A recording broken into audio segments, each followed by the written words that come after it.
लेव्य व्यवस्था की पुस्तक। ये बाइबल की तीसरी पुस्तक है और गुलामी से इजरायलियों के निर्गमन के ठीक बाद इस पुस्तक को क्रमांकित किया है। उस समय जब परमेश्वर उन्हें सीने पर्वत तक लाए थे और उन्होंने इजराइल को वाचा के संबंध में बंधने को कहा था, अब उन्होंने जल्दी ही विद्रोह किया और वाचा को तोड़ दिया था और परमेश्वर निवास स्थान के रूप में अपनी महिमामय उपस्थिति को इजराइल के बीच में लाना और वहां वास करना चाहते थे। लेकिन इजराइल के पाप ने इस संबंध को नुकसान पहुंचाया। पिछली पुस्तक निर्गमन के अंत में इजराइल के प्रतिनिधि के रूप में मूसा भी तंबू यानी परमेश्वर की उपस्थिति में प्रवेश नहीं कर सका। लेव्य व्यवस्था की पुस्तक की शुरुआत हमारी मूल समस्याओं को याद दिलाने से होती है। ये बताती है कि परमेश्वर ने मूसा को तंबू से बुलाया। तो सवाल ये है कि इजराइल अपने पाप और स्वार्थ के बावजूद पवित्र परमेश्वर से कैसे मेल कर सकता है। ये पुस्तक इसी बारे में है कि परमेश्वर किस प्रकार अनुग्रह करके पापी और भ्रष्ट लोगों के लिए अपनी पवित्र उपस्थिति में रहने का मार्ग प्रदान कर रहे हैं। अब एक क्षण रुकें और इस महत्वपूर्ण विचार को गहराई से जानें कि परमेश्वर पवित्र है।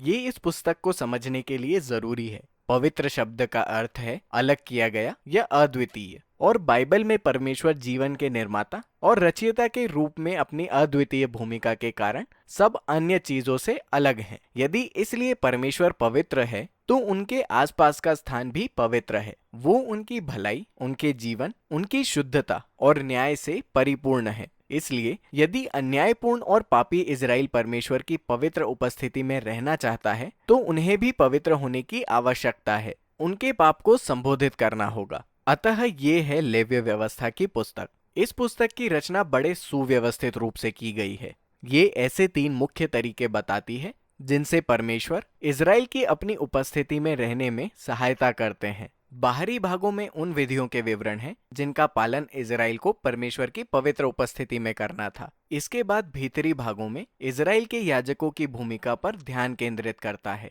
जो परमेश्वर और इजराइल के बीच मध्यस्थ हैं, और उसके अंदर 2 समतुल्य भाग हैं जो इजराइल की शुद्धता पर केंद्रित हैं। और फिर पुस्तक के केंद्र में प्रायश्चित का दिन एक महत्वपूर्ण विधि है जो पूरी किताब को एक साथ लाता है। पुस्तक संक्षिप्त भाग के साथ समाप्त होती है जहां मूसा इजराइल से वाचा के प्रति वफादार रहने को कहता है। आइए पुस्तक की गहराई में जाएं। पहला भाग 5 मुख्य प्रकार के विधि बलिदानों को बताता है जिन्हें इजराइल को करना था। इनमें से 2 ऐसे थे जहां इजरायली उन प्रतीकात्मक वस्तुओं को परमेश्वर के लिए भेंट चढ़ाकर उसका धन्यवाद कर सकते थे जो परमेश्वर ने उन्हें दिए थे।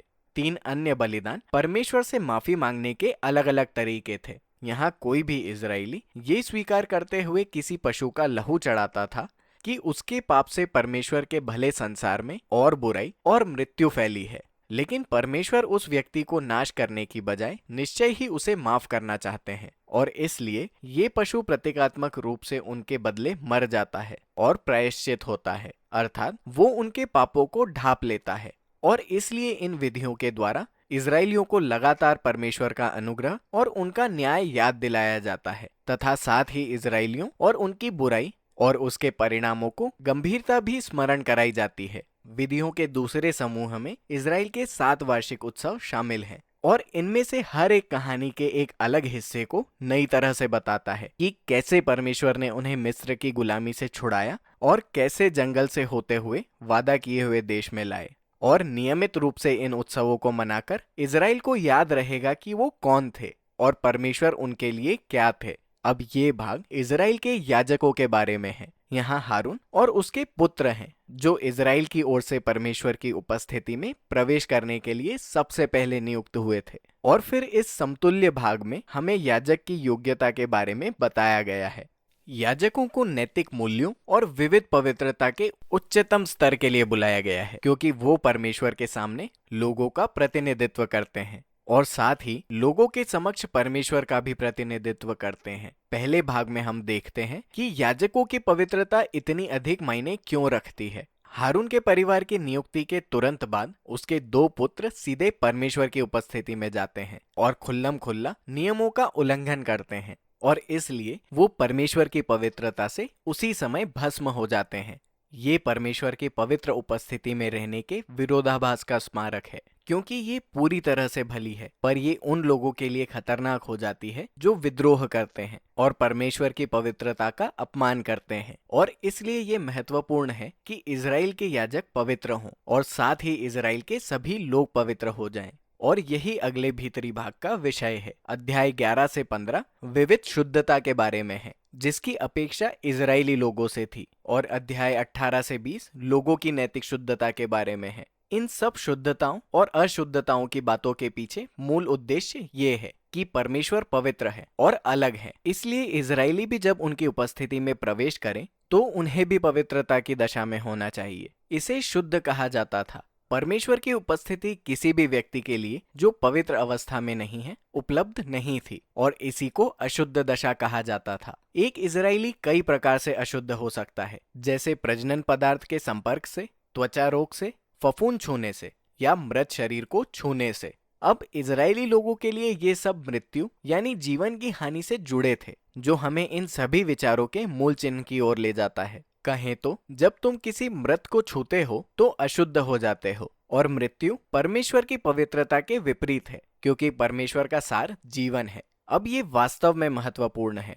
सिर्फ अशुद्ध होना पापपूर्ण या गलत नहीं था। इस तरह की चीजों को छूना रोजमर्रा की जिंदगी का एक हिस्सा था, और अशुद्धता एक अस्थायी दशा थी। ये सिर्फ 1 या 2 सप्ताह तक चलता था और फिर खत्म हो जाता था। गलत या पापपूर्ण ये था कि देह में मृत्यु और अशुद्धता के इन चिन्हों को लेकर परमेश्वर की उपस्थिति में आना। ऐसा मत करो। अब अशुद्ध होने का आखिरी तरीका कुछ पशुओं के मांस को खाने से था, और इस भाग में कोशेर या खाने पीने के नियम मिलते हैं। अब इस विषय में कई विचार हैं कि कुछ पशुओं को अशुद्ध और वर्जित क्यों समझा जाता था, स्वच्छता को बढ़ावा देने के लिए या सांस्कृतिक प्रतिबंधों से बचने के लिए। विषय स्पष्ट नहीं है, लेकिन इन सभी अध्यायों का मुख्य बिंदु स्पष्ट है। कुल मिलाकर ये सांस्कृतिक चिन्हों के एक विस्तृत समूह के रूप में काम करते हैं, जो इजराइल को याद दिलाता है कि परमेश्वर की पवित्रता उनके जीवन के सभी क्षेत्रों को प्रभावित करने के लिए थी। ये संबंधित खंड इजराइल की नैतिक शुद्धता के विषय में है।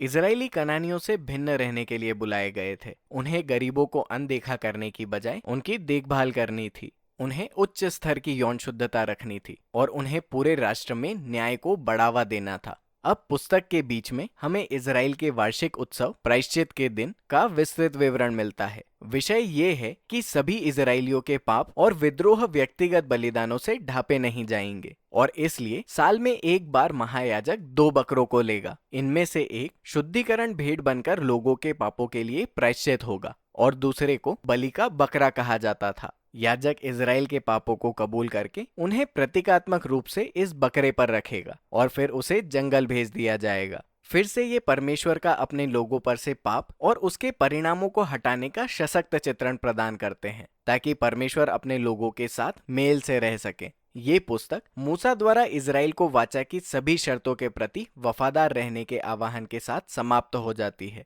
वो शांति और बहुतायत के आशीष का वर्णन करता है, जो इजराइल द्वारा इन सभी नियमों का पालन करने के परिणाम स्वरूप प्राप्त होगी। वो उन्हें चेतावनी भी देता है कि यदि वो विश्वासघाती और परमेश्वर की पवित्रता का अपमान करते हैं तो ये विनाशक होगा और अब्राहम से वादा किए गए देश से उनके निकाले जाने का कारण होगा। अब यदि आप देखना चाहते हैं कि कैसे लेव्य व्यवस्था बड़ी कहानी में योग्य बैठता है, तो बाइबल की अगली पुस्तक गिनती के पहले वाक्य को देखना होगा, जो परमेश्वर द्वारा तंबू में मूसा से बात करने से शुरू होती है। तो हम देख सकते हैं कि मूसा अब इजराइल की ओर से परमेश्वर की उपस्थिति में प्रवेश करने में सक्षम है। लेव्य व्यवस्था की पुस्तक ने काम कर दिया।